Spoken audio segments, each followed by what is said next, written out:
కూటమి ప్రభుత్వ తీరుపై మండిపడ్డారు వైఎస్ఆర్సీపీ నాయకులు. రెడ్ బుక్ రాజ్యాంగం అమలు చేస్తే ఎలాంటి తిరుగుబాటు వస్తుందో ప్రభుత్వానికి ఇప్పుడు తెలుస్తోందన్నారు.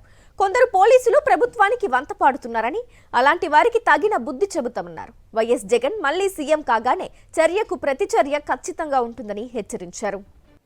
మనం చాలా యుగాలు గడిచిపోయినాయి. మానవుడు జన్మించి రాతి యుగంలో ఉన్నామో రాక్షస పాలనలో ఉన్నామో అర్థం కాని పరిస్థితులు మనం ఈరోజు వింటున్నాం. నాగరికత పెరిగిందంటున్నారు, మేము మాది విజనరీ పాలన అని చెప్పి గొప్పగా చెప్పుకుంటున్నారు.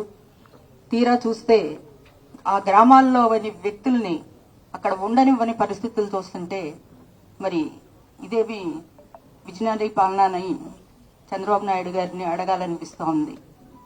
2014 నుండి 19 వరకు కూడా ఈ ప్రాంతంలో అటువంటి పాలనే జరిగింది.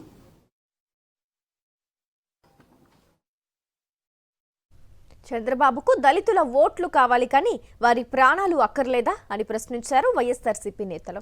హత్యలు, అత్యాచారాలు, దాడులతో దళిత వర్గాలను వైఎస్ఆర్సీపీకి దూరం చేసే కుట్రలు చేస్తున్నారన్నారు.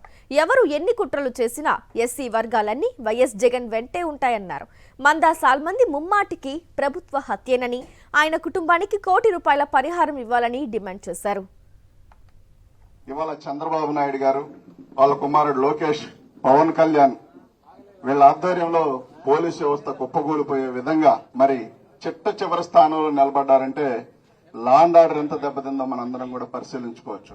ఎవరైనా ప్రశ్నిస్తే కేసులు, ఎవరైనా మాట్లాడితే కేసులు, ఎక్కువగా గట్టిగా ప్రశ్నిస్తే కొట్టడం, తిట్టడం, చంపడం, నరకడం, ఇదే పాలసీలో మరి ముందుకు కొనసాగుతూ ఉన్నారు. ఇవాళ ఈ దుర్మార్గానికి తెరలేపి మందా సాల్మన్ గారిని అత్యంత దారుణంగా కొట్టి చనిపోయిన వ్యక్తి మీద కేసు పెట్టారంటే కుట్రలో ఉన్న జాతీయవాదులు, మానవతావాదులు, కులవాదులు అందరూ కూడా ఏకమై దీన్ని ఖండించి మరి ఈ రాష్ట్రాన్ని ఇలాంటి నీచమైన రాజకీయాల నుంచి, దుర్మార్గమైన పాలన నుంచి కాపాడాల్సిన బాధ్యత మనందరిపైన ఉంది. కాబట్టి మళ్లీ రానున్న రోజుల్లో జగన్మోహన్ రెడ్డి గారికి అవకాశం కల్పించుకొని జగనన్నను ముఖ్యమంత్రిని చేసుకుంటే మాత్రం మళ్లీ ఈ రాష్ట్రం సస్యశ్యామలంగా ప్రశాంతంగా ఉంటుందని చెప్పి తెలియజేస్తూ